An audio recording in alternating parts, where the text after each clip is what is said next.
Have you ever felt ignored or undervalued by someone you deeply care about?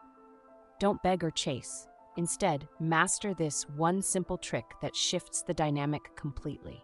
It's not about manipulation, it's about reclaiming your worth and radiating confidence. Stay tuned because this could change everything. Let's dive straight into the heart of the issue. Why do people stop valuing us? It's a painful experience, isn't it? To feel like your presence, effort, or love has become invisible to someone who once cherished you. But the truth is, this dynamic doesn't happen overnight.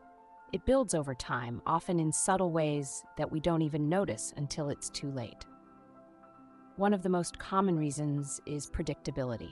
When you're always available, when you never say no, when you anticipate their needs before they even ask, you unintentionally make yourself too easy to overlook. People tend to undervalue what is always within their reach.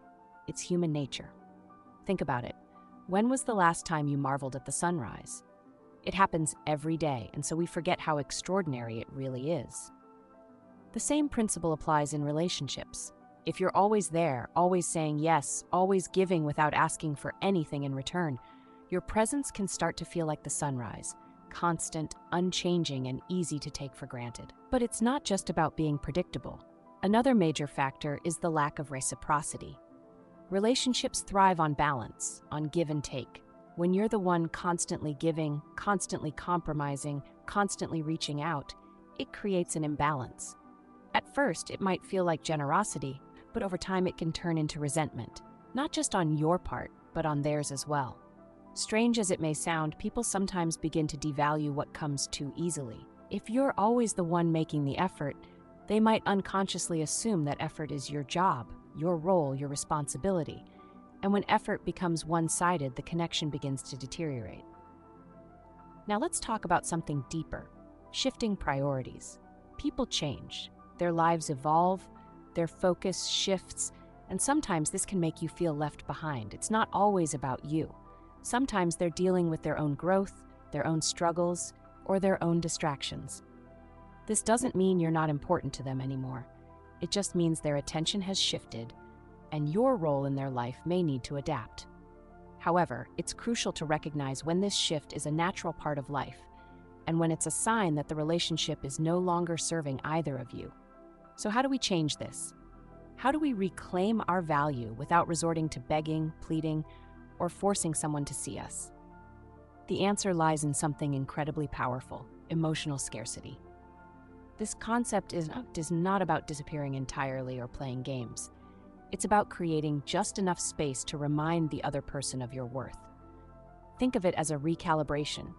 When you step back, even slightly, it forces them to take a step forward or to recognize the void your absence creates. For example, let's say you're always the first to text. You're always the one to reach out, to ask how they're doing, to keep the conversation going. Try this. Stop initiating for a little while. Let them notice the silence. Let them be the one to bridge the gap.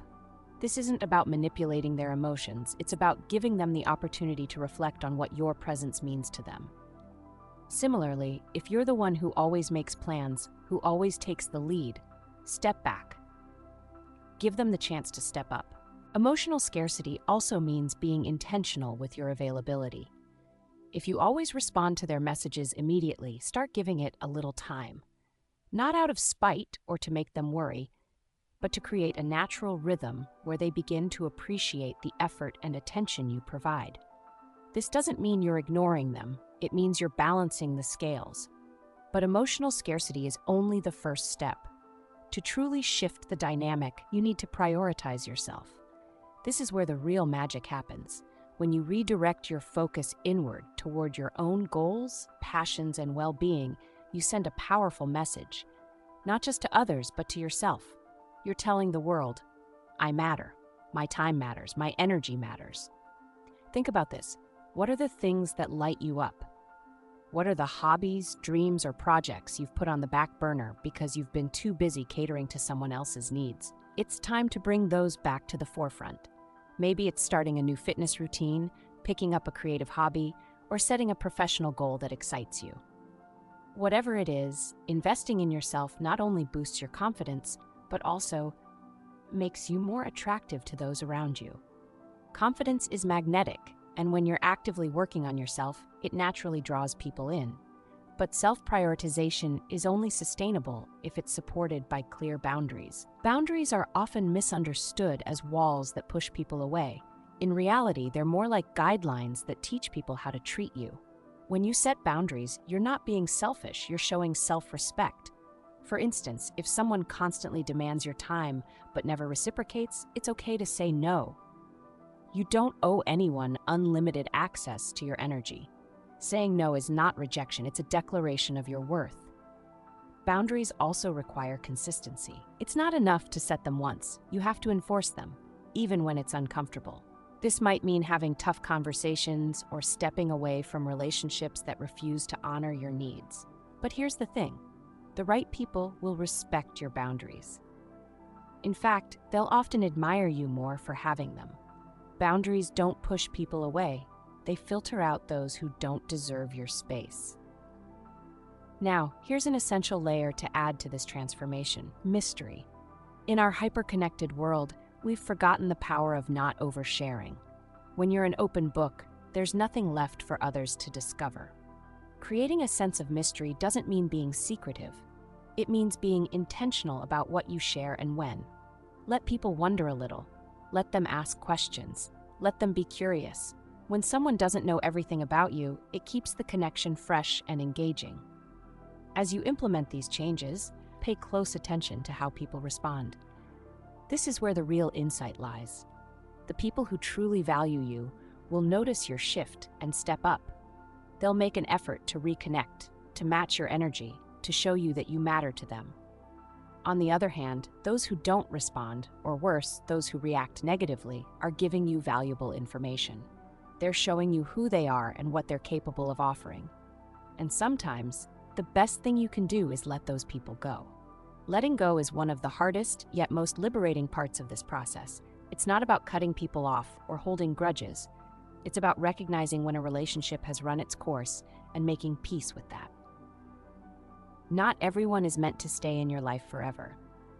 Some people are lessons while others are blessings.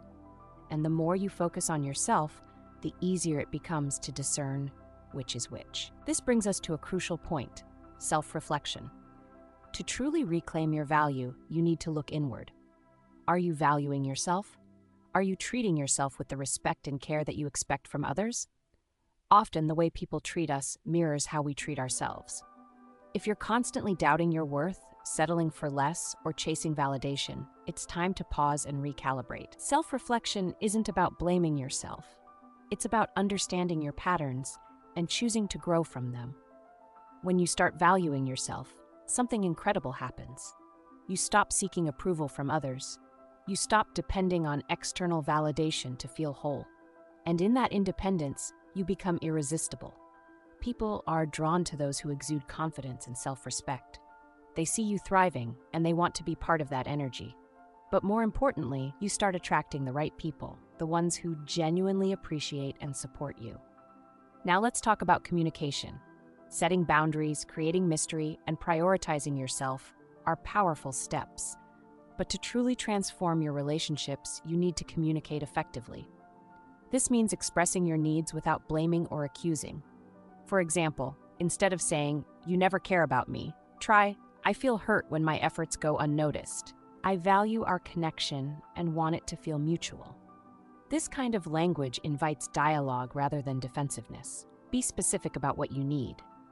Vague requests like, "I need more attention," can be confusing. Instead, say, "I'd love for us to spend more quality time together, like having a dedicated evening each week for just us." Clarity fosters understanding, and understanding strengthens relationships. Finally, remember this: your worth is not negotiable. You don't need to beg for respect or force someone to value you. By focusing on yourself, setting boundaries, and creating emotional scarcity, you're showing the world and yourself that you are worth every bit of effort and appreciation. The people who recognize that will rise to meet you, and those who don't, they were never meant to stay. So embrace this process, prioritize your growth, enforce your boundaries, and let the magic of self-respect transform your relationships. This is your time to shine, not for anyone else, but for yourself.